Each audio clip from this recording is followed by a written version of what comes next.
Hey guys, welcome back to my channel. I'm Siobhan and today I'm going to be setting up my bullet journal for March.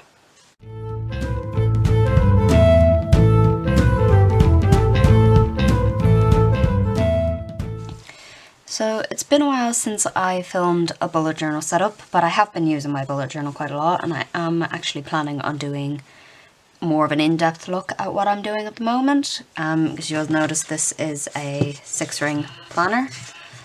This is a Filofax clipbook, and I am keeping 1 month of my bullet journal in here at a time and then moving it elsewhere.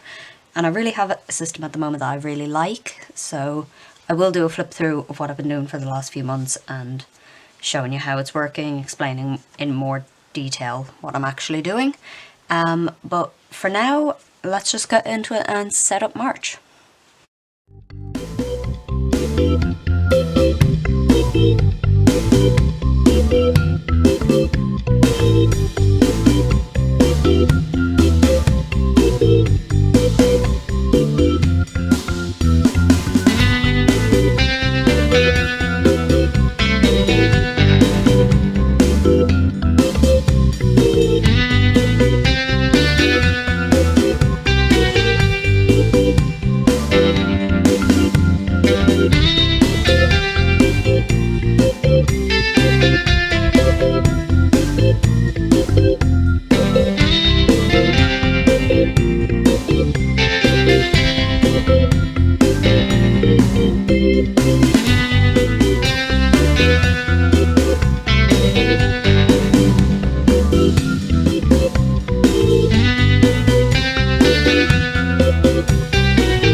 Okay, so that was my March setup.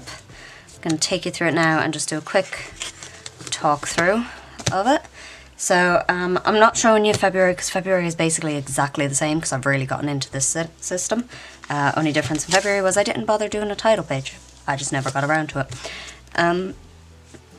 But for March, I really want to do more of these drawings of like birth month flowers, monthly birth flowers.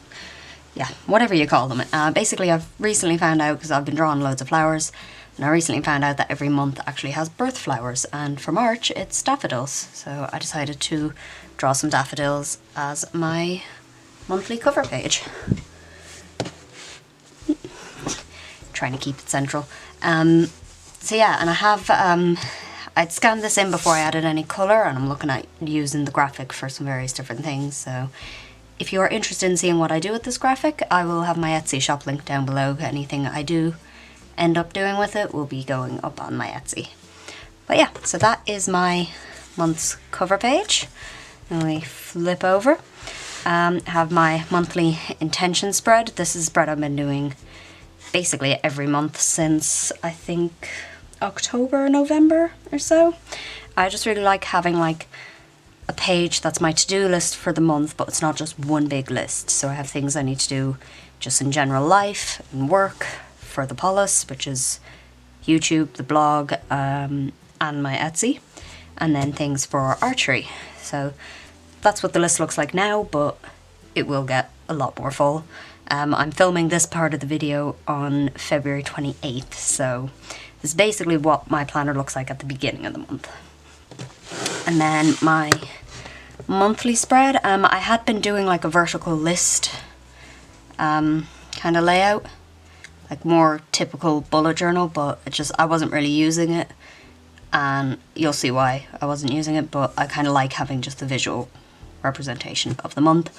Although I did mess this one up, and I was looking at a calendar that has a Sunday start, and I always draw it with a Monday start, so I had to stick the 1st of March down here. But I don't really mind. I don't have plans on the 1st anyway, so makes no difference. So that is my monthly, and then we get straight into weekly spreads. So this is what I'm doing for my weeklies essentially. I'm having a Dutch door situation, so I have the weekdays on one view, and then you flip over, I can see Saturday and Sunday. And then I keep this page blank for doing actual bullet journaling. If I find a month I've actually used it on. So that's an example of what my bullet journal will end up looking like. Some days I don't write anything, some days I write things and do things and don't tick them off or whatever, but it's just for days when I feel I need to make a to-do list. That's what I use that space for. And then the main pages of the, I don't know, spread? It's not quite a spread because it's got a Dutch door, but you know, the main part of the week that takes up the most space is time blocking. I don't time block my free time really. It's just more blocking out appointments and things I have to do. So here I have like, I'm going to Sheffield on Monday, I have archery and work and all these various things. I mean, this will probably change drastically throughout the week, but, and this is only the basics. But yeah, that's what I do. I use this space just to block out what time I have, so I know when I'm free at a glance. And then I have the extra page just to bullet journal. And I've just done the same for the whole month. You saw me using my my stamps to do the days. Last month I was using stickers. So you see I used some of my own stickers, other weeks I used different stickers. These are from a kit. But I just like that this gives me a chance to use some of the planner stickers that I have in my bullet journal. And it was originally a method I chose just to use up my stickers, but I actually really love this setup. But I will be going into more detail when I look through my other past months of bullet journals. But that is it, basically all the way to the end. I just set up the same thing to the end of March. So I'm basically keeping my bullet journal really simple at the moment. Just I found a layout that I like. I wouldn't quite say I have planner piece because I don't check it enough to have planner piece, but when I need it, this works. And then you'll notice I have this tab down here that says Bujo. This is where I'm putting collections, essentially. I'm keeping them separate because every month I'm taking my monthly out and I want collections to stay in here, essentially. So that's what that is. So that is my March bullet journal setup. I hope you liked it. And if you're interested in seeing more detail about my bullet journal or flip through my past bullet journals, keep an eye out because they will be coming fairly soon, hopefully. Hold me to that because I'm not doing well with posting frequently. But yeah, I hope you enjoyed this video and I hope I'll see you again soon. Bye.